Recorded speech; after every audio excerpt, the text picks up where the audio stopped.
ہے، اگر آپ میری اس کہانی کو، اس واقعے کو سنیں گے تو آپ بھی روئیں گے۔ ایک عالم دین ایک بستی سے گزر رہے تھے۔ انہوں نے دیکھا کہ ایک انسان چارپائی پر بیٹھا ہوا ہے اور اس کے ارد گرد مکھی بھنک رہی ہیں۔ لوگ اس پہ لعنت بھیج کر آگے بڑھ جاتے ہیں۔ لوگ اس کے پاس سے نکلنا بھی پسند نہیں کرتے ہیں، لوگ اس کے پاس جانا بھی پسند نہیں کرتے ہیں۔ عالم صاحب کہتے ہیں میں دیکھنے لگا، میں نے کہا شاید میں کچھ اس کی مدد کر سکوں۔ اس بہانے میں اس کے قریب گیا۔ جب قریب گیا تو اس نے کہا عالم صاحب بیٹھیے میرے پاس، تو میں بیٹھ گیا۔ میں نے دیکھا اس کا پاؤں کٹا ہوا تھا اور اس پر کپڑا پڑا ہوا تھا۔ میں نے اس سے پوچھا کہ آپ کا یہ حال کیسے ہوا؟ اس نے کہا عالم صاحب ایک بہت عجیب و غریب کہانی ہے، اگر آپ میری اس کہانی کو، اس واقعے کو سنیں گے تو آپ بھی روئیں گے۔ عالم دین کہنے لگے بتاؤ کیا بات ہے جس وجہ سے آپ کا یہ حال ہے، آپ پوری بات بتاؤ مجھے، شاید میں آپ کی کچھ مدد کر سکوں۔ تو وہ انسان کہنے لگا کہ میں بہت بڑا گناہ گار ہوں، میں اتنا بڑا گناہ گار ہوں کہ میں نے اپنے ہی ماں کے جوتے مارے ہیں، جوتے، استغفر اللہ۔ کہنے لگا میں اپنی ماں کا گستاخ ہوں، میں نے اپنی ماں کو جوتے مارے ہیں۔ ایک دن میں گھر میں تھا تو میرے دوستوں نے سنیما ٹکٹ لیا تھا، فلم دیکھنے کے لیے لوگ ٹکٹ لیتے ہیں نا، کہا فلم دیکھنے کے لیے میرے لیے ٹکٹ لیا تھا۔ تو میں جا رہا تھا، میری ماں نے مجھے روکا اور کہا گنڈوں کے ساتھ مووی دیکھنے کے لیے جا رہا ہے، غلط کام کرنے کے لیے جا رہا ہے، تجھے شرم نہیں آتی؟ اللہ کا خوف کر۔ تو کہنے لگا میں بھڑک گیا ماں پر اور مجھے غصہ آیا، میں نے اپنا جوتا نکالا اور اپنی ماں کے مار دیے، میں نے اپنی ماں کے جوتے مارنا شروع کر دیے۔ اللہ اکبر۔ جب ماں کے جوتے مارے نا تو ماں رونے لگی اور اس نے اللہ کی بارگاہ میں ہاتھ اٹھا دیے اور اللہ کی بارگاہ میں فریاد کرنے لگی، اے میرے رب، کیا تو نے مجھے اسی دن کے لیے زندہ رکھا تھا؟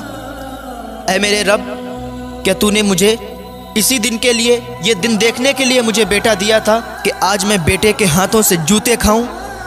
یا اللہ، میری زندگی بہت ہو چکی ہے، میں نے اپنے بیٹے سے جوتے کھائے ہیں، مجھے اب برداشت نہیں ہوتا کہ میں اس دنیا میں رہوں۔ یا اللہ مجھے موت دے دے، مجھے موت دے دے، اور یا اللہ کسی کو ایسا بیٹا نہ دے کہ اس کا بیٹا اس کی ماں کو جوتے مارے۔ وہ آدمی کہہ رہا ہے اور روتا جا رہا ہے کہ میری ماں میرے لیے بد دعا کر رہی تھی کہ یا اللہ جس نے مجھے جوتے مارے ہیں، اللہ تو اسے برباد کر دے، اسے ہلاک کر دے۔ اور یاد رکھیں جب ماں بد دعا کرتی ہے نا تو وہ بد دعا فوراً قبول ہو جاتی ہے۔ ماں ایسی ہوتی ہے، اپنے بیٹے کے حق میں اگر دعا کر دینا تو وہ دعا بھی فوراً قبول ہو جاتی ہے، اور اگر بد دعا کر دے وہ بد دعا بھی قبول ہو جاتی ہے۔ وہ ماں رو رہی ہے کہ میری زندگی بہت میں نے جی لی، مرنا چاہتی ہوں، میں جینا نہیں چاہتی ہوں، میرے بیٹے نے مجھے جوتے مارے، کیا اس دن کے لیے میں نے اس کو بڑا کیا تھا؟ اتنا کہہ کر ماں چلی گئی۔ میری ماں 7-8 دن بھوکی رہی، اس نے کھانا نہیں کھایا۔ 7-8 دن جب بھوکی رہی نا تو ایک دن اس کا انتقال ہو گیا اور وہ مر گئی۔ میں اس دن رات میں سویا تو میں نے کیا دیکھا کہ میرے پیر میں درد ہوا، میرے پیر میں درد ہوا۔ میں نے سوچا اچانک سے درد ہونے لگا، ٹھیک ہو جائے گا، کبھی کبھی ہوتا ہے ٹھیک ہو جاتا ہے، تو آج بھی یہ درد ہونا شروع ہوا ہے، ٹھیک ہو جائے گا۔ لیکن جب صبح ہوئی تو صبح کو دیکھا کہ میرا پیر سوج گیا تھا، میرا پیر بہت زیادہ سوج گیا تھا، وہ دیکھنے کے قابل نہیں تھا۔ میں ڈاکٹر کے پاس گیا، ڈاکٹر نے کہا اس کا آپریشن ہوگا، پیر کاٹا جائے گا۔ میں نے اتنا سنا تو ڈاکٹر سے کہا ٹھیک ہے آپ میرے پیر کا آپریشن کریں۔ ڈاکٹر نے پیر کا آپریشن کیا، پیر کاٹا، اور اب حالت یہ ہے کہ میرے پیر میں کیڑے پڑ گئے ہیں۔ ماں کی بد دعا میرے حق میں قبول ہوئی، میرے پیر میں کیڑے پڑ گئے، میرا پیر سڑ گیا، اب مکھی بھی اس پہ بھن بھناتی ہے، کوئی میرے پاس آنا پسند نہیں کرتا۔ ہر آدمی یہی کہتا ہے یہ ماں کا گستاخ ہے، یہ لعنتی انسان ہے، لعنت بھیج کر آگے بڑھ جاتا ہے، میں بہت بڑا گناہ گار ہوں۔ وہ عالم صاحب نے جب اتنی بات سنی نا، ان کی بھی آنکھوں سے آنسو نکلنے لگے۔ وہ آدمی کہتا ہے عالم صاحب میں اپنے گناہ پر بہت شرمندہ ہوں، لیکن اب معافی کس سے طلب کروں، میری ماں بھی اس دنیا میں نہیں رہی۔ عالم صاحب میرے روٹھے ہوئے اللہ کو راضی کر لیں، میں توبہ کرتا ہوں، میں اپنے گناہوں سے تائب ہونا چاہتا ہوں۔ آپ عالم دین ہیں، آپ اللہ کی بارگاہ میں میرے حق میں دعا کر دیں، اللہ تعالیٰ تو دعاؤں کو قبول کرنے والا ہے۔ عالم صاحب روتے روتے کہنے لگے کہ میں اللہ کی بارگاہ میں دعا کروں گا، اللہ چاہے گا تو دعا کو قبول فرما لے گا۔ اس کے ماں باپ زندہ ہوتے ہیں نا اور وہ ان کی خدمت نہیں کرتا ہے تو اللہ اس سے ناراض ہوتا ہے۔ جس کے ماں باپ اگر اپنی اولاد سے روٹھے ہیں تو اللہ بھی اس سے روٹھا، اگر ماں باپ راضی ہیں تو اللہ بھی راضی ہے۔ ماں باپ کو پہلے راضی کریں، اللہ راضی ہو جائے گا۔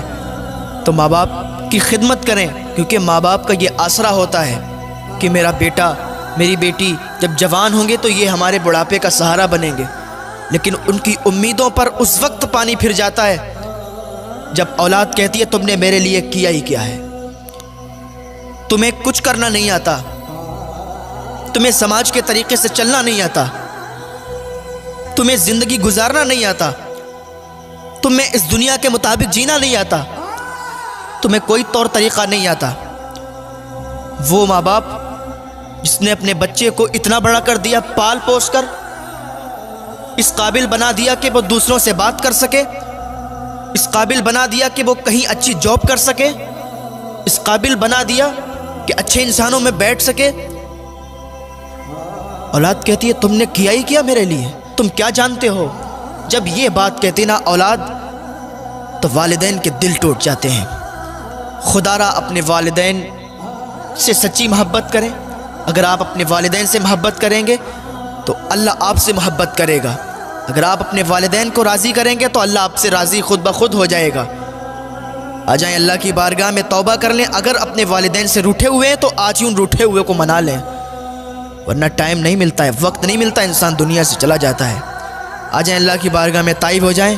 اللہ رب العزت کی بارگاہ میں دعا ہے اللہ ہمیں نیک عمل کرنے کی توفیق عطا فرمائے، اللہ ہمیں گناہوں سے بچنے کی توفیق عطا فرمائے، اللہ ہمیں اپنے والدین کی خدمت کرنے کی توفیق عطا فرمائے۔